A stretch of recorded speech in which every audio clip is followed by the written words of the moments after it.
सबसे अहम बात यह कि इस आतंकवादी ने यह वीडियो अंग्रेजी भाषा में बनाया है। इसमें इस बात की आशंका बढ़ जाती है कि वो इस वीडियो को अपने जैसे पढ़े लिखे पेशेवर लोगों तक पहुंचाना चाहता था और यह बताना चाहता था कि फिदायीन हमलावर होना गलत नहीं है, यह मार्टरडम ऑपरेशन है। इस बात को ध्यान से समझिए।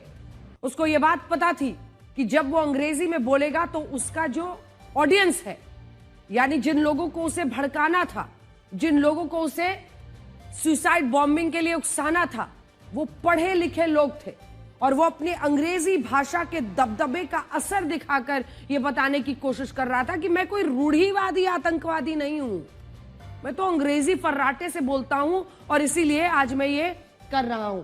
वीडियो पढ़े लिखे लोगों तक पहुंचाने की चाहत थी। इस वीडियो के जरिए वो चाह रहा था कि जो पढ़े लिखे लोग हैं, जो शायद प्रोफेशनल्स हैं, इंजीनियर्स हैं, डॉक्टर्स, जो कि सबसे बड़ा मॉड्यूल निकला है और फिदायीन हमले को सही ठहराता हुआ, ये सही बातें हैं। तो ये तमाम बातें बताती है। अब तक आतंकवादी ऐसे युवाओं का ब्रेन वॉश करते थे जो बहुत गरीब हों, लाचार हों और शिक्षित होते थे, लेकिन इस वीडियो से पता चलता है कि आतंकी इन कट्टरपंथी बातों को शिक्षित वर्ग तक पहुंचाना चाहता था। इसका मकसद पढ़े लिखे लोगों का ब्रेन वॉश करना था। आपने इसकी अंग्रेजी सुनी, ये किसी अशिक्षित के लिए तो अंग्रेजी में नहीं हो सकता है। दूसरा, भारत एक ऐसा देश है, ये अब आपको एक बार दिखा देते हैं अब तक आतंकी कैसे दिखते थे। ये देखिए, कसाब से लेकर एक एक सबके नाम जब आप देखेंगे तो ये अब तक आतंकी, चाहे कोई भी हो, मौलाना मसूद अजहर हो, ये जितने भी आतंकी हो, ये इस तरह के दिखते थे। एक बार जूम इन करके दिखाइए। मतलब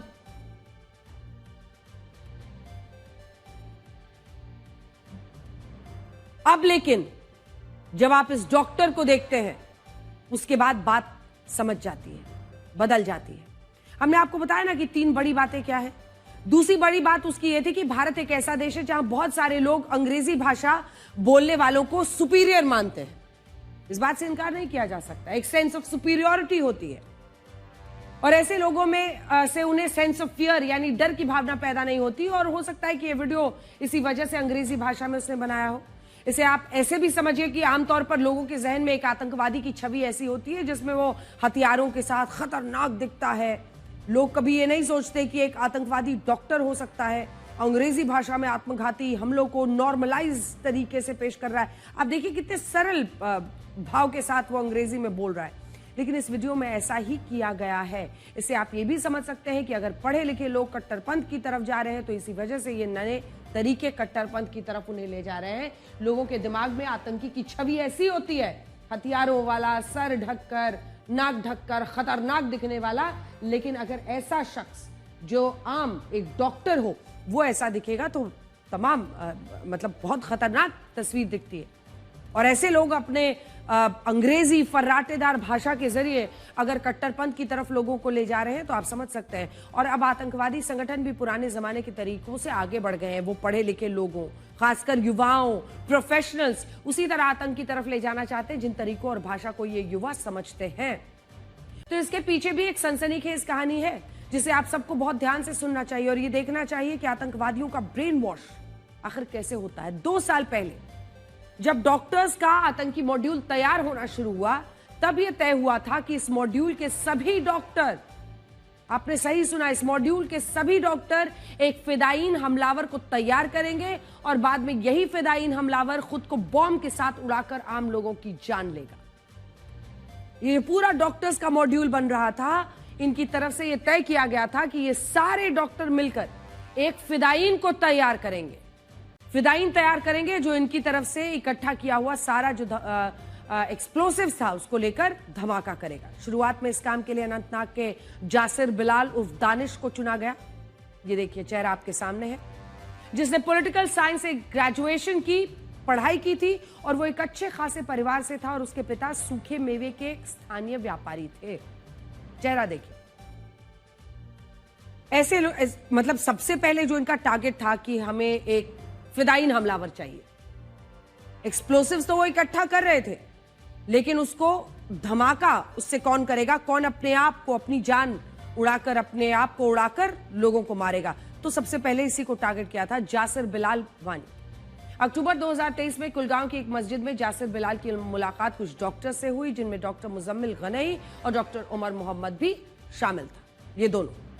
इसी मुलाकात के बाद तय हुआ कि डॉक्टर उमर मोहम्मद इस लड़के को फिदायीन हमले के लिए तैयार करेगा और इसे कश्मीर से फरीदाबाद लाया जाए।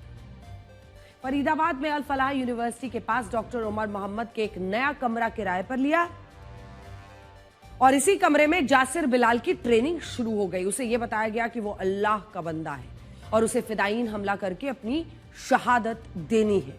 आप सोचिए किस तरह से जहर भरा जा रहा था। शुरुआत में जासिर बिलाल इन डॉक्टर्स की बातों से प्रभावित हो रहा था, लेकिन कुछ महीनों बाद अप्रैल 2025 में उसने फिदायीन हमला करने से इनकार कर दिया और इसके पीछे इस्लाम धर्म को बड़ी वजह बताया। जी हां, ऐसे अनेकों लोग हैं जो ये खुलकर मानते हैं कि धर्म आत्महत्या की, मुजाहिदीन बनने की, फिदायीन बनने की इजाजत नहीं देता। ये लड़का आ तो गया था इनके बहकावे में, लेकिन यहां पर आने के बाद जो अभी तक की मिली जानकारी है उसने मना कर। उसने कहा कि जब कोई मुजाहिदीन फिदायीन हमले में खुद को बम के साथ उड़ाता है तो उसे जलकर मरना होता है और इस्लाम धर्म में जलकर मरना वर्जित है और इस्लाम धर्म में आत्महत्या को भी गलत माना गया है। ये दलील देते हुए जासिर बिलाल आज से कुछ महीने पहले आत्मघाती हमले करने से इनकार कर देता है और दावा है कि उसी के बाद डॉक्टर उमर मोहम्मद ये वीडियो बनाता है जिसमें वो ये कहता है कि फिदायीन हमलों को गलत तरीके से समझा जाता है जबकि एक शहादत का मिशन है। ठीक वही आवाज, ठीक वही बोली, ठीक वही सोच जो उसामा बिन लादेन की थी। क्योंकि ऐसे पढ़े लिखे लोगों को, चाहे इंजीनियर उसामा बिन लादेन हो जो कि आतंकी था या डॉक्टर उमर मोहम्मद हो जो कि आतंकी था, इनको खुद अपनी जान नहीं देनी होती थी, इनके दूसरों को कट्टर बनाना था। जासिर बिलाल के पीछे हटने के बाद रास्ता क्या बचा? डॉक्टर उमर मोहम्मद ने यह तय करता है कि वो खुद फिदायीन हमलावर बनेगा और खुद को विस्फोटक के साथ उड़ाकर बाकी लोगों की जान लेगा। यही बड़ी बात है। बड़ी बात यह है कि इस हमले के लिए भी 3 विकल्पों को चुना गया था और ये सारे डॉक्टर्स गाजा के आतंकवादी संगठन हमास की तरह भारत में हमले करना चाहते थे। जिस तरह हमास ने 7 अक्टूबर 2023 को कई ड्रोन्स और रॉकेट से इजराइल में बम धमाके किए थे, उसी तरह ये डॉक्टर्स दिल्ली और उसके आसपास के शहरों में ड्रोन से हमला करने की योजना बना रहे थे और इसी के लिए उन्होंने 3000 किलो विस्फोटक इकट्ठा करके रखा था। आप समझ रहे हैं ये कितनी बड़ी बात है? अगर ये साजिश उनकी कामयाब हो जाती तो विस्फोटक से लदे कई ड्रोन्स दिल्ली और दूसरे शहरों में अलग अलग जगहों पर धमाका करते और दावा है कि इन ड्रोन से हमले के लिए जासिर बिलाल को तैयार किया गया था। ये एआई जनरेटेड वीडियो हम दिखा रहे हैं क्योंकि अब पुलिस जो जानकारी दे रही है उसी के मुताबिक जासिर बिलाल का ये काम था कि उसे खुद भी फिदायीन हमलावर बनना था और ड्रोन से भी धमाके करने थे। 7 अक्टूबर 2023 को जब हमास ने इजराइल के शहरों पर ड्रोन्स और रॉकेट पर विस्फोटक बांधकर हमला किया था, तब वहां इस तरह मंजर देखा गया था और इस हमले में 1200 लोग मारे गए थे। सोचने वाली बात यह है कि जब इस हमले में शामिल आतंकी डॉक्टर्स का विरोध होना चाहिए था, तब हमारे देश में कुछ नेता ऐसे हैं जो अब इसमें भी मुस्लिम तुष्टीकरण की राजनीति ढूंढ रहे हैं। कांग्रेस के नेता इमरान मसूद ने कहा है कि जिन डॉक्टर्स ने दिल्ली में हमला किया और इसकी योजना बनाई वो भटके हुए युवा थे। सुनिए। ये भटके हुए लोग हैं, इन भटके हुए लोगों की बात से इस्लाम की तस्वीर पेश नहीं हो सकती। ये भटके हुए लोग हैं, इन भटके हुए लोगों की बात से इस्लाम की तस्वीर पेश नहीं हो सकती। इससे पहले जम्मू कश्मीर की पूर्व मुख्यमंत्री महबूबा मुफ्ती ने यह कहा था कि कश्मीर का मसला लाल किले के सामने गूंज उठा, जबकि फारूक अब्दुल्ला ने यह कहा था कि इन डॉक्टर्स ने ऐसा रास्ता क्यों चुना, ये सवाल भी पूछा जाना चाहिए। और कांग्रेस नेता हुसैन दलवाई ने कहा कि कश्मीर में जो अन्याय हो रहा है उसका परिणाम हो सकता है। सुनिए। आपने दुनिया को बोला कश्मीर में सब ठीक हो गया, मगर अब देखिए कश्मीर का मुसीबत जो हमारी थी वो परसों रेड फोर्ट लाल किले के सामने बोल पड़ी।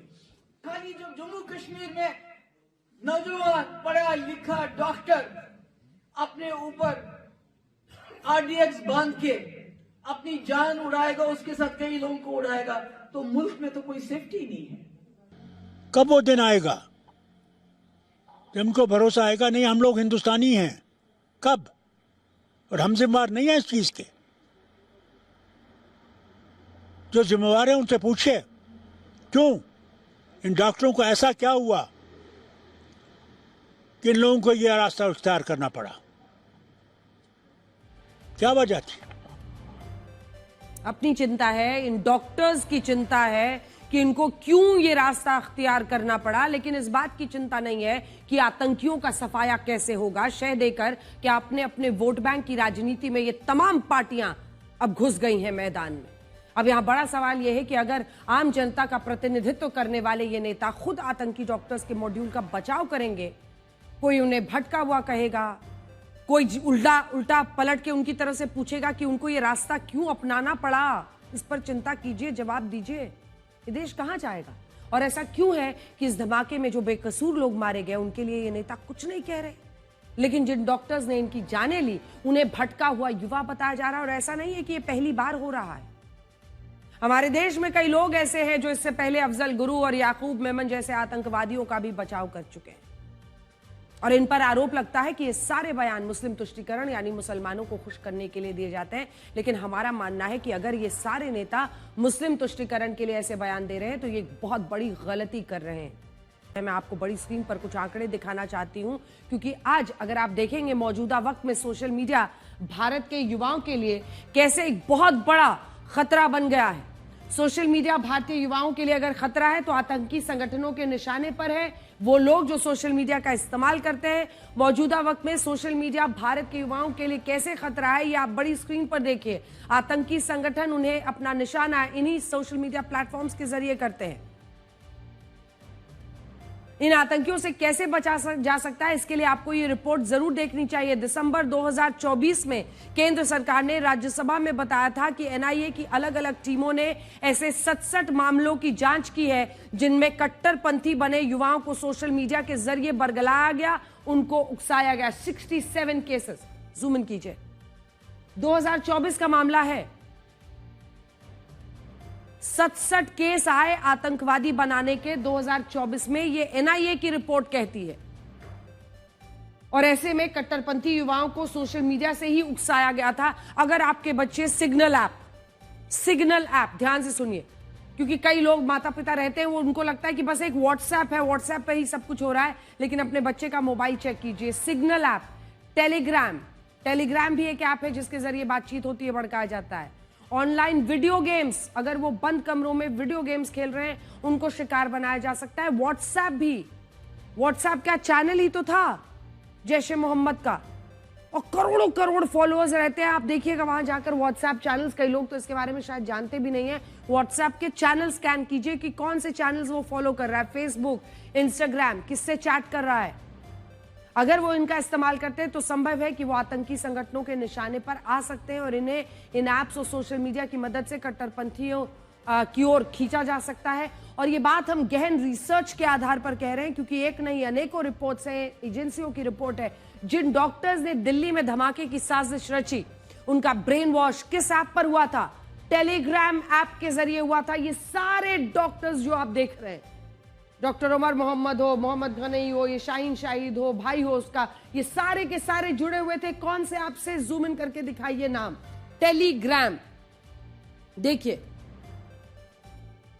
जुलाई 2025 में सिराजुर रहमान और सैयद समीर को आईईडी केमिकल्स के साथ गिरफ्तार किया गया था। और एनआईए के मुताबिक ये दोनों आरोपी जानते हैं इंस्टाग्राम, फेसबुक, टेलीग्राम और सिग्नल ऐप के जरिए कई युवाओं को कट्टरपंथ की तरफ ले जा रहे थे और उन्हें आतंकी बनाने की कोशिश हो रही थी। इसी साल सितंबर 2025 में गुरप्रीत नाम के एक छात्र को यूट्यूब पर कुछ वीडियोस दिखाकर कट्टरपंथी बनाया जा रहा था और हालात ये हो गए थे कि इस छात्र ने अपने घर पर ही बम बनाना शुरू कर दिया, जिसमें कुछ विस्फोटक में धमाका भी हो गया।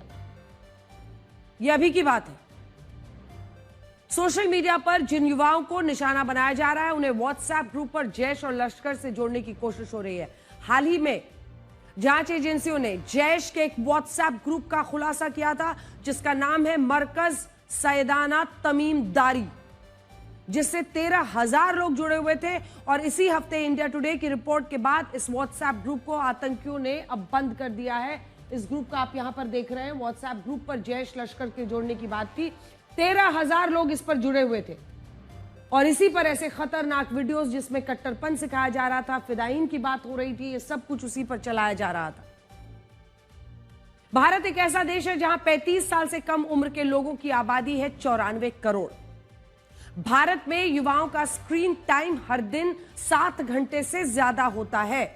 35 साल से कम उम्र के लोग हैं 94 करोड़, और युवाओं का screen time, average screen time, एकदम जूम इन कीजिए यहां पर, जोर से आइए, 7 घंटे, 24 में से 7 घंटे आपके घर में जो बच्चे हैं वो व्हाट्सएप, फेसबुक, इंस्टाग्राम, टेलीग्राम, जितने भी ये ऐप्स हैं उसका इस्तेमाल करो। इसीलिए आज हम हर माता पिता ये कहना चाहते हैं कि उन्हें अपने बच्चों की सोशल मीडिया से जुड़ी गतिविधियों के बारे में पता होना चाहिए। ये भी देखना चाहिए कि वो सोशल मीडिया पर किन लोगों के साथ संपर्क में रहते हैं। देखिए, कई बार आपके साथ भी मुश्किल आती होगी, जैसे हम सब के साथ आती है। मोबाइल छीनने पर बच्चा अग्रेसिव हो जाता है। ज़रूरी है कि आप उससे लगातार बात करें, उससे बात करें कि वो मोबाइल कितने घंटे यूज करना चाहता है। धीरे धीरे अगर आप उससे बात करेंगे और उसके साथ एक इस मामले में संबंध बनाएंगे तो धीरे धीरे वो आपकी बात सुनेगा। सडन टर्न अराउंड मोबाइल छीन लेने से शायद ना भी हो पाए। आज आपको ये भी देखना होगा कि आपके बच्चे जिस यूनिवर्सिटी, कॉलेज, स्कूल में पढ़ने के लिए जा रहे हैं वहां उन्हें पढ़ाने वाले टीचर्स कौन है, क्योंकि आज ईडी ने अल फलाह यूनिवर्सिटी के 25 से ज्यादा ठिकानों पर छापेमारी की है और दिल्ली के शाहीन बाग में भी कुछ जगहों पर आज कार्रवाई हुई है। और ये सब कुछ जितने लोगों को अरेस्ट किया गया है उनसे मिली जानकारी के आधार पर हो रहा है। ईडी की टीम अल फलाह यूनिवर्सिटी के चेयरमैन और फाउंडर जवाद अहमद सिद्दीकी से भी पूछताछ करी और कहा जा रहा है कि इस यूनिवर्सिटी में वित्तीय गड़बड़ियों को लेकर कई नए खुलासे हो सकते हैं। और अब से कुछ देर पहले ईडी ने जवाद अहमद सिद्दीकी को गिरफ्तार कर लिया है। ये बड़ी खबर है, ये बहुत बड़ी खबर है, जिससे अब इस धमाके में इस यूनिवर्सिटी और इसके संस्थापक की भूमिका भी संदिग्ध होती है और इसकी गिरफ्तारी भी हो गई है। सबसे बड़ी बात यह है कि इस यूनिवर्सिटी में रहकर ही doctor Shaheen Shahid, doctor Muzammil Ganai, doctor Umar Mohammad ने बाकी लोगों के साथ मिलकर 3000 किलो विस्फोटक इकट्ठा किया। लेकिन अब इसकी इस यूनिवर्सिटी के हर राज को खंगाल कर देखा जा रहा है। पूछताछ जो इनकी गिरफ्तारी के बाद हो रही है तो कड़ियां और भी खुल रही हैं। गृहमंत्री अमित शाह ने कहा है कि अगर दिल्ली धमाके के दोषी पाताल लोक में भी छिपकर बैठे होंगे, ढूंढकर सजा दी जाएगी।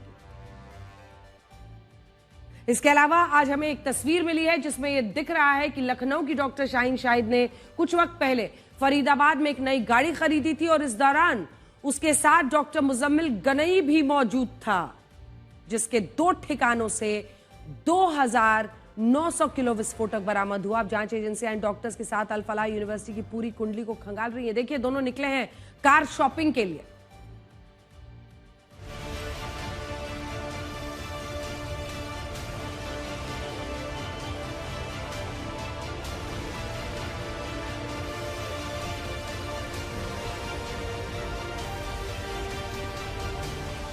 अल फलाह यूनिवर्सिटी पर अब ईडी ने अपना शिकंजा कसना शुरू कर दिया। ये वीडियो मार्च 2014 का है, जब इस देश में यूपीए सरकार का शासन था।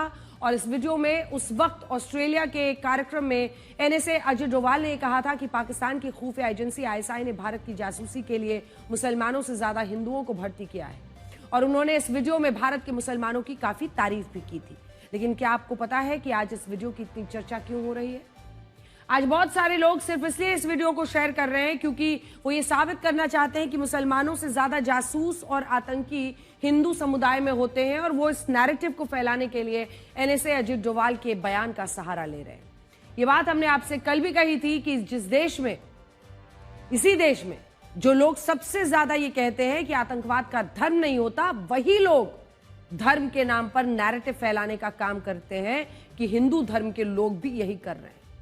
आज भी यही हो रहा है। सबसे बड़ी बात यह है कि हिंदुओं को आतंकी और जासूस बताने के लिए एनएसए अजित डोवाल के बयान का सहारा लिया जा रहा है, जबकि हकीकत यह है कि अजित डोवाल ने 2014 में जो भाषण दिया था उसका संदर्भ कुछ और था। वो अपने भाषण में ये बताना चाह रहे थे कि पाकिस्तान की खुफिया एजेंसी भारत की जासूसी के लिए मुसलमानों से ज्यादा हिंदुओं को भर्ती करती है, क्योंकि इससे शक की गुंजाइश कम होती है और धर्म को ऐसे मामलों को जोड़कर नहीं देखना चाहिए। और भारत के मुसलमानों ने इस देश की तरक्की में योगदान दिया है।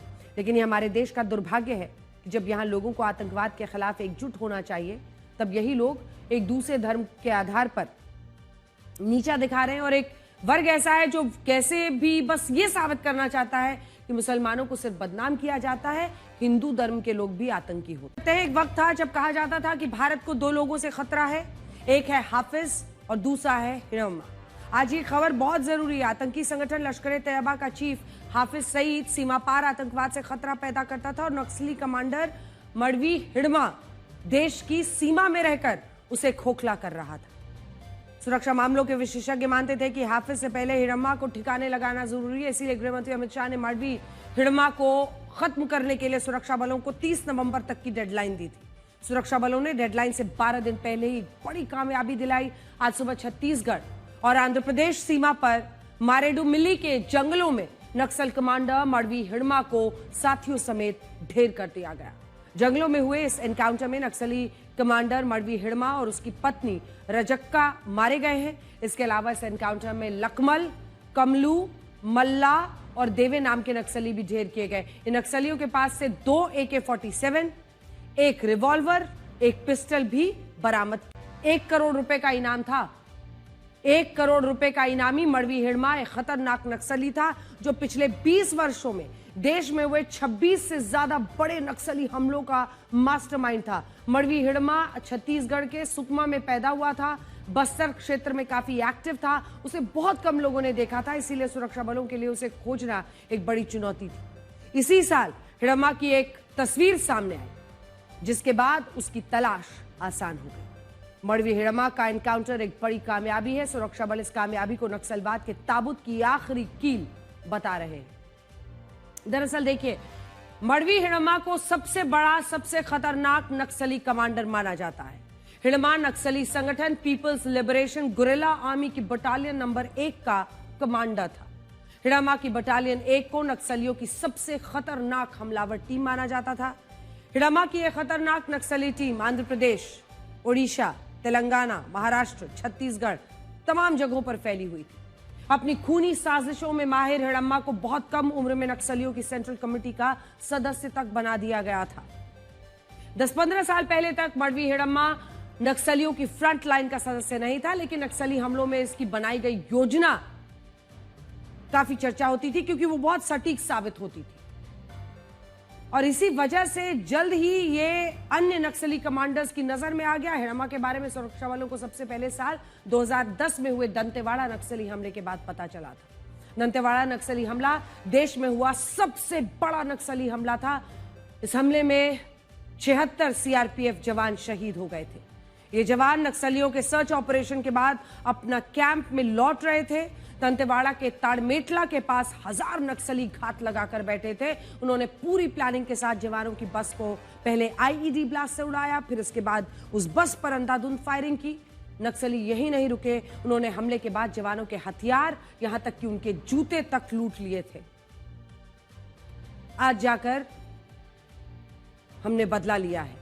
दंतेवाड़ा नक्सली हमले का मास्टरमाइंड हिडम्मा और उसका एक साथी बसवराजू था। इसी साल 21 मई को बसवराजू को सुरक्षा बलों ने मार गिराया और इसके बाद मडवी हिडम्मा को भी ठिकाने लगा दिया गया है। एक तरह से सुरक्षा बलों ने दंतेवाड़ा नक्सली हमले में शहीद हुए जवानों का बदला आज पूरा कर लिया है।